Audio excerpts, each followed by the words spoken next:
Yes, Boss making her career debut at Canterbury. Looking forward to seeing her take her place off the back of 2 nice trials this preparation. She's certainly shown the improvement. She's grown and strengthened and mentally really taken that next step this campaign. So I thought her latest trial was excellent. She's been nice and sharp. She's nice and forward for this first up run and ready to put in a very competitive performance. Friday's race at Canterbury looks to be a lovely race for Silent Impact. He looks very well placed here. Does get the addition of the blinkers for the first time this campaign. I think that'll certainly help him and just get him to focus that little bit more than what he has been throughout this preparation, where he's been very effective, but just feel he's been letting him down at certain stages of the race. So I think this is going to be a positive move for him, and with that, doesn't have to find much improvement to be very competitive here. But I do think he looks well placed in this grade. Surprise Valley's racing second up here. The key to her chance is going to be seeing her step away much cleaner in this particular race. She's stepping up in trip, which is no doubt a natural positive for her. First up, she just gave herself too much to do when just being further back in the field than anticipated. But I think this time around, a sharper getaway from the gates will see her be able to be in a more prominent position and therefore be certainly much more effective, because she worked home very well last start, was just out sprinted in a slowly run race. Cottagio's returning to the races at Caulfield after an excellent performance in the Magic Millions 3-year-old guineas. Just from a wide draw, he's forced to do plenty of work in the early initial stages of the race, but with that I thought he stuck on very well, and it was a very brave performance. Smaller field here. He's right at the peak of his preparation. He's maintained that fitness level. He's settled in nicely, even off the back of the travel that he's had. Looks fresh and well in himself, so it looks to be a lovely race for him here. Madrina returns to the races first up this campaign, and overall looks to be a much more seasoned and stronger filly this time round.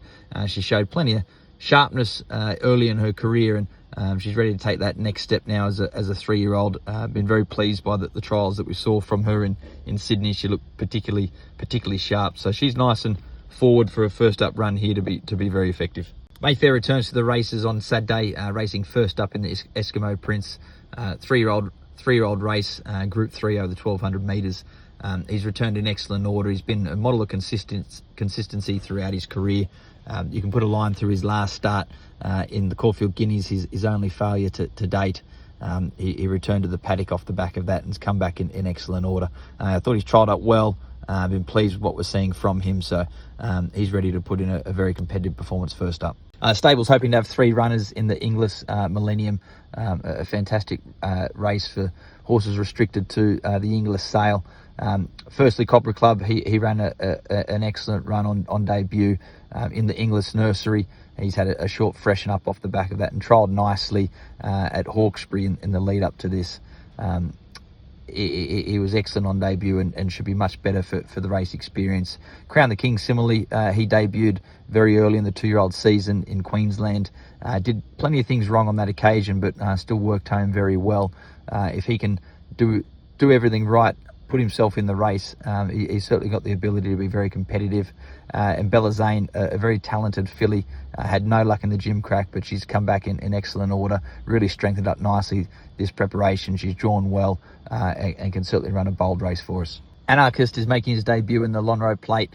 Looks to be a lovely race to try and take advantage of for him.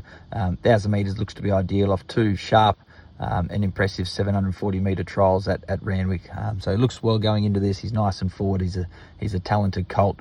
So really looking forward to seeing him make his debut. The Little Pumper returns to the races off what was no doubt a disappointing performance there last start. Happy to put a line through that. I think he may have just raced a little bit flat there second up off what was a good performance first up, but as I said, willing to forgive that. His work's been certainly right on point. He's gone forward nicely off the back of that disappointing run, and he's ready to bounce back here for us. He gets the right conditions, certainly look to put himself up on pace now that he's stepping out to the right trip, and as I said, looking to see him be much more competitive this time around.